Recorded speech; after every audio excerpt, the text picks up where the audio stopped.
Proof of God, Part 1. We are alone in the universe. Let me explain. This is the cosmologist Carl Sagan, and in 1966 he made a statement that, in order for any planet to have life, there are only two requirements that must be met.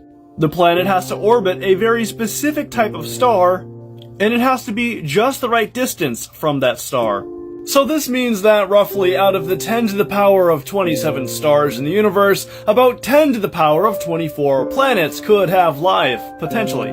But science quickly uncovered the fact that there's not just two requirements that a planet must meet to have life, there's about 10. Which would mean that that number 10 to the power of 24 possible planets that could have life would be about 10 to the power of 18. But science then quickly discovered that there's not just 10 parameters that must be met for a planet to have life, but there's about 25, which would make it about a quadrillion planets now. There's a quadrillion planets, that's still great odds, right? And then we discovered that there's about 50 parameters, which means there's only about 1 million planets that could have life. And then there's 75 parameters, so there's only about 10,000 planets. And then we discovered that there's over 200 parameters. And an astrophysicist named Dr. Hugh Ross calculated the odds of any planet in the universe being able to bring forth life naturally at a chance of 1 in 10 to the power of 42. And he stated that that was being extremely generous. I mean, what do you think? We really won the impossible planetary lottery, and the impossible biological lottery, and the laws of physics are just all working in our favor? It takes more faith to be an atheist than to believe in God.